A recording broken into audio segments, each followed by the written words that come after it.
Across the Ocean in a Workweek is a documentary directed by QB King, which follows the journey of the sailing boat Comanche as it aims to break the transatlantic crossing record.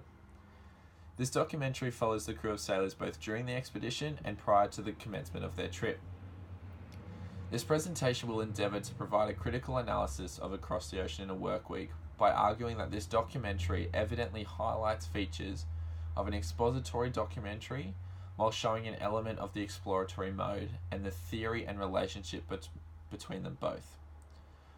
Also, within this essay, the style and form of the particular documentary will be highlighted and broken down into detail, whilst expanding on the relationship between the features of the film.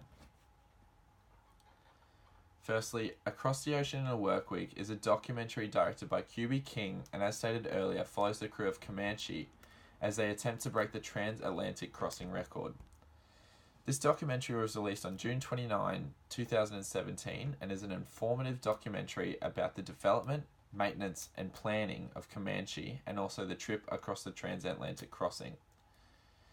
This film follows the crew along their 5-day, 14-hour, 21-minute and 25-second sailing expedition on their cutting-edge monohull sailing boat. QB King is a renowned integrated producer with a passion and expertise in cinematography, and a producer who is responsible for short series such as The Next List, which consists of 2 series and 50 episodes that have all been aired on the CNN network. He is also renowned for his short documentaries such as Across the Ocean in a Workweek and AAA Town. With all of his works being visually beautiful, the cinematography found within this chosen film is no exception, and falls right into King's repertoire of productions. There are 2 evident modes that are present in Across the Ocean in a Workweek. These 2 modes are expository and observational. Bill Nichols in 2001 wrote a journal called Introduction to Documentary, which discusses features of documentary as a type of film. Within this journal is where Nichols outlines the notion that there are 6 modes that help distinguish different types of documentaries. These 6 modes provide directors with a loose framework to work off. However, they are not obliged to stay within the one dominant mode. Across the Ocean in a Workweek follows the conventions and codes of the expository and observational modes of documentaries, making it a multimodal documentary. The expository mode is often used with similar nature documentaries, as it is the most effective in a lot of environments and situations. The expository mode often consists of a godlike voice that speaks directly to the viewer, which means that this mode relies heavily on the narration of the piece and allows the visuals and pictures to assist in this. In the chosen documentary, Across the Ocean in a Workweek, it can be found that there is a single authoritarian voice that narrates a vast amount of the documentary. This is, however, accompanied by the interviews and visuals conducted both during and prior to the completion of the expedition. This allows for a more immersive, narrative experience for the viewers, as it provides not only a narrative, but first-hand recounts and experience from the crew members both during and after the commencement of this expedition. Although expository is the central mode of this film, as stated before, documentaries are not limited to a single mode.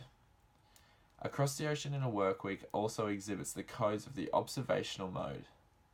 This mode of documentary commonly consists of footage that is unedited and uninterrupted by the filmmaker.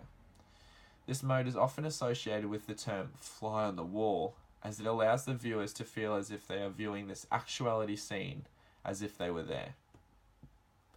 When referring to Across the Ocean in a Workweek, this ideology of a fly on the wall is exemplified many times throughout the film during small excerpts of the sailing expedition. With shots from both the deck of the ship and airborne perspective, it allows the viewers a more informative perspective on the environment and experience the crew went through throughout the entirety of the film. In conclusion, it is clear that Across the Ocean in a Workweek is primarily the expository mode, accompanied with elements of the exploratory mode. This is due to the predominant use of narration and the notion of the voice of God, along with real-time and prior interviews with crew members throughout the film. The codes, conventions, forms and style of this film align with the loose framework provided by Nichols in 2001.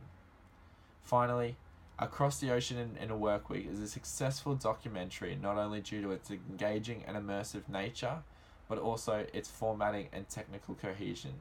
Thank you.